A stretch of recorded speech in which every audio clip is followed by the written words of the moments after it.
La grande nouvelle vient de tomber.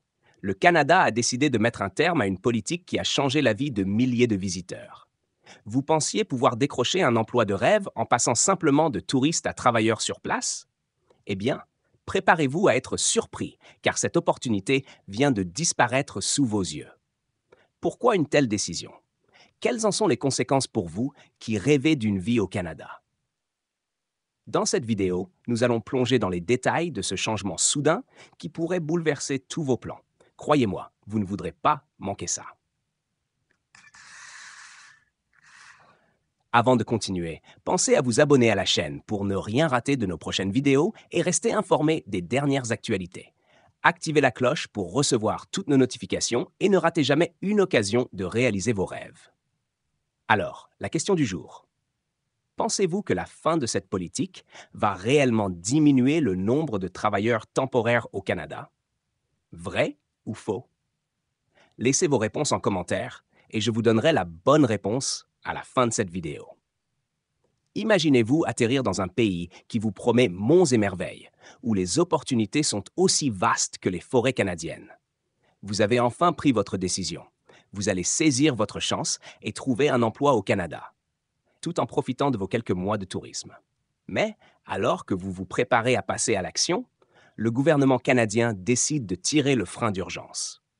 Oui, mes chers amis voyageurs, Ottawa a dit stop à une politique qui permettait aux visiteurs de demander un permis de travail depuis l'intérieur du pays. Ce changement a pris tout le monde de court, laissant beaucoup d'entre vous perplexes et inquiets. Pourquoi diable ce revirement de situation?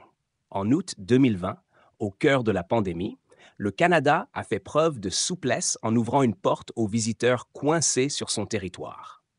Une porte bien pratique pour ceux qui, pris au piège des restrictions de voyage, cherchaient désespérément une solution pour rester et pourquoi pas travailler au Canada. Grâce à cette politique, ils pouvaient soumettre une demande de permis de travail sans avoir à refaire leurs valises et quitter le pays. Avouez que c'était un sacré coup de pouce, non?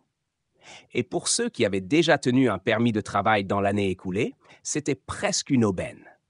Ils pouvaient recommencer à travailler légalement pendant que leur nouvelle demande était traitée.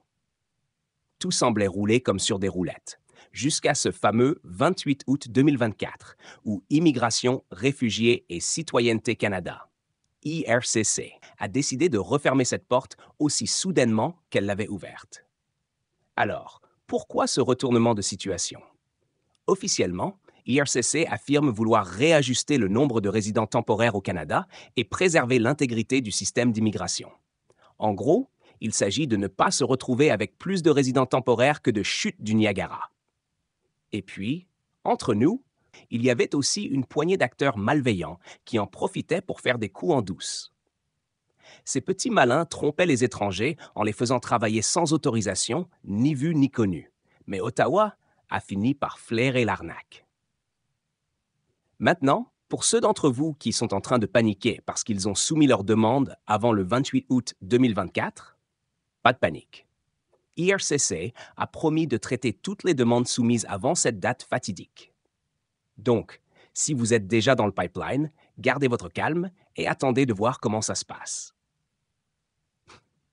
Bon à savoir, cette politique, bien qu'elle ait été un filet de sécurité pour beaucoup, n'était pas sans faille. Certains experts de l'immigration affirment qu'elle a pu entraîner une augmentation des demandes frauduleuses et une pression accrue sur le marché du travail, ce qui n'a fait qu'accroître la complexité du système. Comme quoi, même les meilleures intentions peuvent avoir des effets secondaires inattendus. Alors, qu'en est-il de l'avenir pour les visiteurs qui rêvent de travailler au Canada? Eh bien, les règles du jeu sont de retour à la normale. Si vous voulez obtenir un permis de travail, il va falloir le demander depuis l'extérieur du Canada ou trouver un autre moyen tout aussi légitime. Et pour revenir à notre question du jour, la réponse est faux. La fin de cette politique ne va pas nécessairement diminuer le nombre de travailleurs temporaires au Canada, mais elle pourrait bien rendre le processus un peu plus complexe et moins attractif pour certains.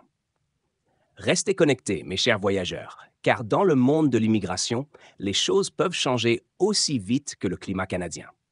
Pour plus de détails, n'oubliez pas de consulter les liens dans la description. À la prochaine pour de nouvelles aventures.